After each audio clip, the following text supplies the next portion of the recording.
For a long time now, I have been providing handy-dandy guides to cartoons, websites, companies, and the gaming industry, but I've never pointed my correction revolver directly at a problem that is truly the real never-ending story. You know them, you despise them, the fandom jerks. A race of demons whose sole purpose is to annoy the masses with enough stupid comments it will make a George W. Bush speech seem like Shakespeare. A collective mass of retards willing to defend anything that does not exist.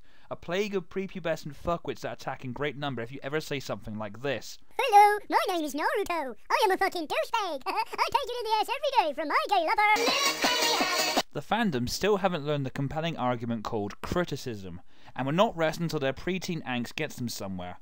Rather than a normal HDG, this will be pointing out the common faults in their actions. This will also be a two-parter. For I believe I can fly. No. I believe there is a great difference between a fanboy and a fangirl. So in part 1, I offer the fanboys a handy-dandy guide on how they are stupid, annoying, and incredibly ridiculous. Area 1. Video game fanboys. This is the larger of the species, mainly revolving around the latest games console or the latest overhyped bullshit. Now, if you have the polar opposite of the yay attitude these tiny-cocked douches have, they will begin their bombing run consisting of comments regarding your appearance.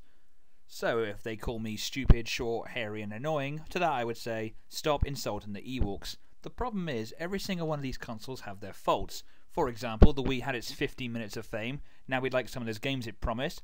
The 360 does a wonderful impression of Sleeping Beauty, and the PS Trizzle is the homing beacon for irritating little pussheads who think being a gangster gets you laid.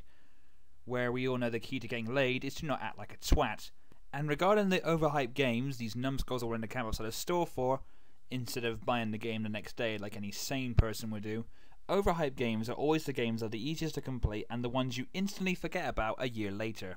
Area 2, the anime fan / otaku. Another key way to receive the annoying armada bombing is to give a negative opinion on something Japanese. For example, everyone's favourite bright orange jumpsuit wearing retard with autism.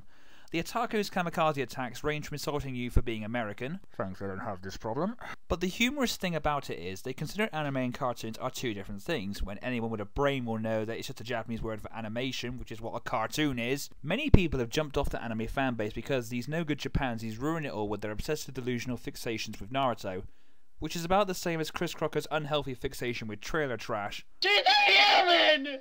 Area 3, YouTube. But where does this underage ignorance take place, you may ask? Why on this very site? If you need a good example, perhaps my favourite videos Big R 2K6 kills Naruto should be enough. This video has received the wondrously hilarious comments which are badly spelt, hate-filled, and grammar-challenged. Ah yes, fanboys, mummy must be proud. When she isn't lying on her back in a motel room, of course. Of course! The point these kids seem to forget is, if everyone liked the same thing, the world would be an even duller place than it is now. If someone doesn't like Super Smash Bros. Brawl, it's a fact you're going to have to deal with. Or you can bitch and moan so much your brain begins to warp and you end up like these guys. Area 4, the Perverts. As I mentioned in my DA guide, yaoi is a problem, but fanboys tend to draw tacky sexual-based images of their fave characters. Now, some of them can be logical, some may be possible, and then some which delve deep into what the fucksville. But fantasizing is something we're all guilty of. Have you ever had a moment where you found yourself wondering what a fivesome would be like involving April O'Neil, Spider-Woman, Phantom Girl, and Amy Jo Johnson? Or is that just me? But there really needs to be a law against Chiyo Mihama porn. And Victoria Beckham records. And finally, Area 5, the angry video game nerd. No, this is not exactly about the nerd, but some of his underage fanboys.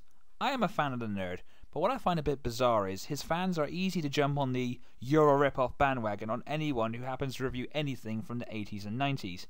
Well, I happen to think the Nostalgia Critic, Darkness the Curse, Big R2K6, and many others are good nostalgic reviewers, no matter how many times they've been called a nerd rip-off.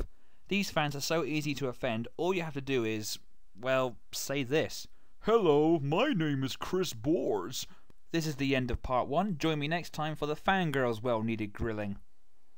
And I bet you someone will draw this. Babality.